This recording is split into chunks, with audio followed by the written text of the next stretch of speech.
Monsieur Safar, vous avez demandé la parole. Monsieur le maire, j'ai entendu les éléments de réponse de Monsieur Sabri. Il y a eu l'invention de l'écriture automatique et Monsieur Sabri essaye d'inventer la mise sous tutelle automatique. Il y a des procédures, Monsieur Sabri, pour les mises sous tutelle. Ce n'est pas simplement constater un déficit de la section de fonctionnement qui mécaniquement entraînerait automatiquement la mise sous tutelle.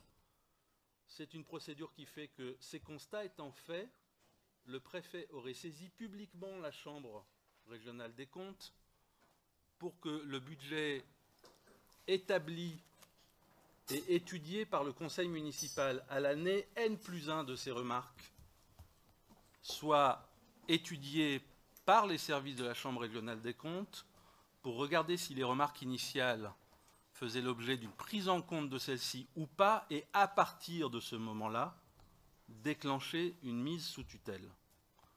Donc, moi, je veux bien que vous expliquiez que la situation en 2014 était formidable. Accordez vos violons, parce que tout à l'heure, les propos de Madame Tavel étaient quand même un peu plus simples, même si j'entends que tout remonte aux années 80. Soyons aussi un peu objectifs entre nous. Oui, c'est vrai, la situation de l'endettement a connu, entre les années 80 et 95, une aggravation soudaine. Mais c'était le deuxième palier. Le premier palier, c'est quoi? C'est l'équipement de la ville au moment des Jeux Olympiques et de ces équipements structurels lourds.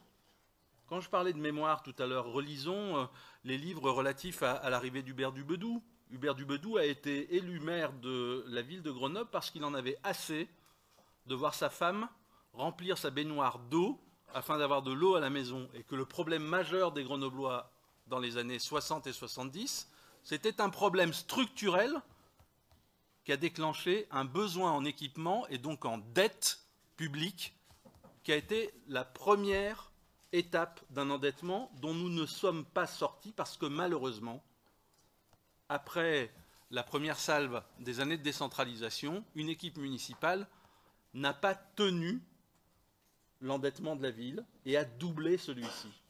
Donc nous sommes dans une ville qui a des failles, des difficultés structurelles.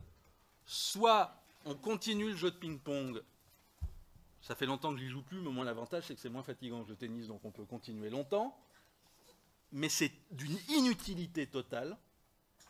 Soit on regarde ensemble ce qui structurellement, en effet, pèse sur les comptes de la ville, soit on assume devant les Grenoblois qu'aujourd'hui nous avons un niveau de dépenses d'équipement qui est inférieur à la strate, un niveau d'endettement qui est supérieur à la strate, un niveau de charge de fonctionnement qui est supérieur à la strate.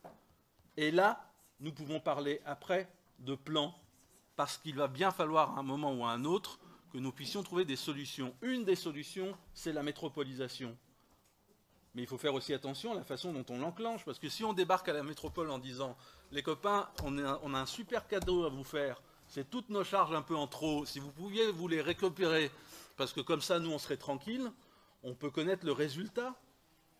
On se prendra une porte sur le bout du nez qui sera assez violente, et on nous dira « Écoutez, vous êtes sympa, mais avec votre dette, vos problèmes de charges de fonctionnement, vos problèmes de dépenses d'équipement insuffisantes, vous continuez à travailler et on en reparlera ». Donc je pense qu'il faut maintenant, soit en effet vous choisissez de maintenir le discours sur la situation catastrophique à tout point de vue de 2014, et à ce moment-là, le débat se débridera totalement, tout le monde se lâchera, et je ne sais pas qui en profitera. Soit à un moment, il y a une responsabilité dans le discours, j'avais cru comprendre en entendant Madame Tavel que c'était plutôt la tonalité de l'intervention majoritaire de ce soir, et à ce moment-là, au moins sur certains points, nous pourrons travailler. Je suis désolé de le dire ici devant l'Assemblée, le développement, même si on peut après ne pas être d'accord à la marge, qu'a fait Mathieu Chamussy des points financiers du rapport de la Chambre régionale des comptes, n'a rien de subjectif. Il n'a fait que lire ce que la Chambre constate. À un moment, quand sommes-nous capables de lire la même chose et de ne pas dire, parce que c'est Mathieu Chamussy, Jérôme Safar ou Hakim Sabri, les mots sont les mêmes, mais la signification est totalement différente. Je pense que c'est ça, aujourd'hui, notre problème majeur. C'est que si ce rapport ne nous permet pas, à un moment, de poser les armes sur ces points-là, alors, dans 15 ans, dans 20 ans, d'autres conseillers municipaux se lamenteront du niveau de la dette et de l'encours et du stock à Grenoble, du niveau des charges de fonctionnement. Alors peut-être que les collectivités auront été complètement cadenassées par l'État et que ce ne sera plus la même chose. Et on se dira, mais il y a 30 ans, que n'ont-ils pas fait? Nous avons une chance. Elle est collective. C'est qu'au sein de cette Assemblée, personne, jusqu'à maintenant, ne peut se balancer à la figure, excusez-moi de le dire comme ça, justement des défauts de probité en matière d'argent public majeurs. C'est plutôt une chance. Profitons-en. Regardons sur quoi il peut y avoir en effet des points de travail qui peuvent donner lieu à des divergences après sur les solutions, mais au moins sur les constats. Le constat de la Chambre régionale des comptes, il n'est pas lié à la situation 2011-2016. Vous le dites, vous l'écrivez. Il parle d'une fragilité structurelle financière de la ville. Entre 1995 et 2014, nous n'avons pas suffisamment redressé cette fragilité. Il faut aussi le dire. Parce que si nous ne le disons pas, alors nous mentons aux Grenoblois. Nous avons fait des choses. Nous avons aussi fait des efforts de sobriété, et certains avec vous. Donc regardons les choses un peu intelligemment. Arrêtons de nous gargariser de symboles qui ne suffisent pas à redresser la situation. Oui, vous avez baissé les indemnités des élus. Oui, vous avez baissé le nombre de véhicules. Oui, vous avez réglé la question de l'attribution des logements de fonction de certains fonctionnaires. Très bien.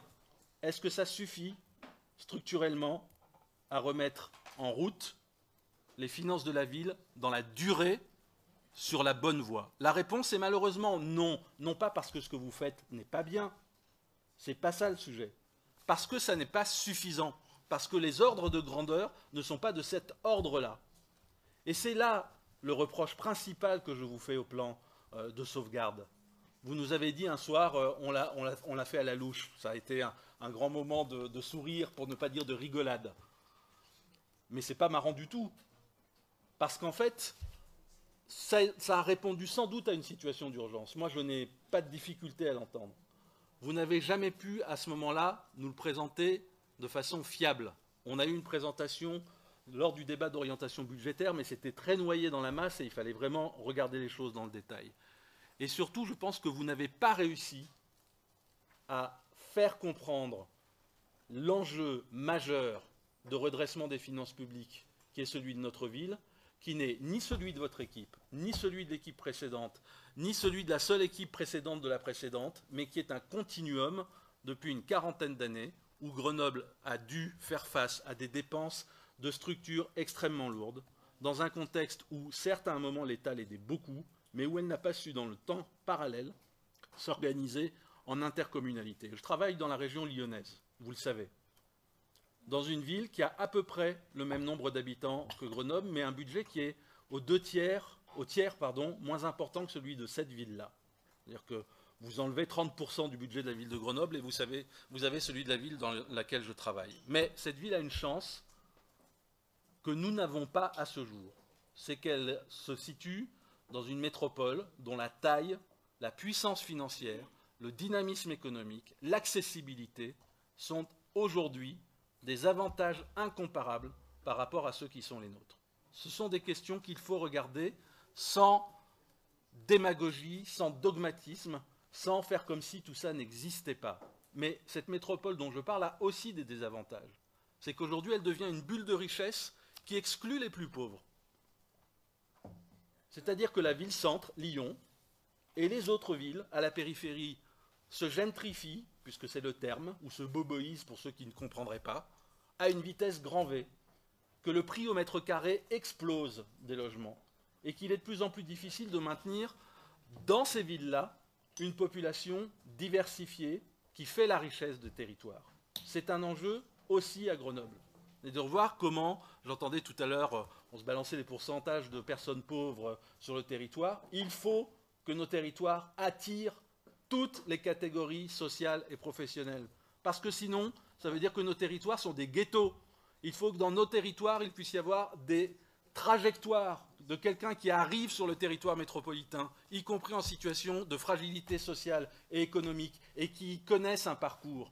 Et c'est ça qui fera la richesse de notre territoire, c'est ça qui fera que demain, on est capable de proposer des perspectives et pas seulement de rester figé sur les débats des années 60, 70, 80, 90, 2000, en sachant plus ou moins qui était là, parce que très clairement, nous le savons, mais je peux vous garantir que de moins en moins de Grenoblois savent exactement qui était maire entre 1983 et 1995, même entre 1995 et 2014, et certains ne savent même pas qui est maire depuis 2014. Excusez-moi, monsieur le maire, ça n'est pas destiné à vous en tant qu'attaque, mais c'est la réalité du monde dans lequel nous vivons. Nous lisons les journaux, nous regardons la télé, nous sommes sur les réseaux sociaux, nous sommes totalement inclus.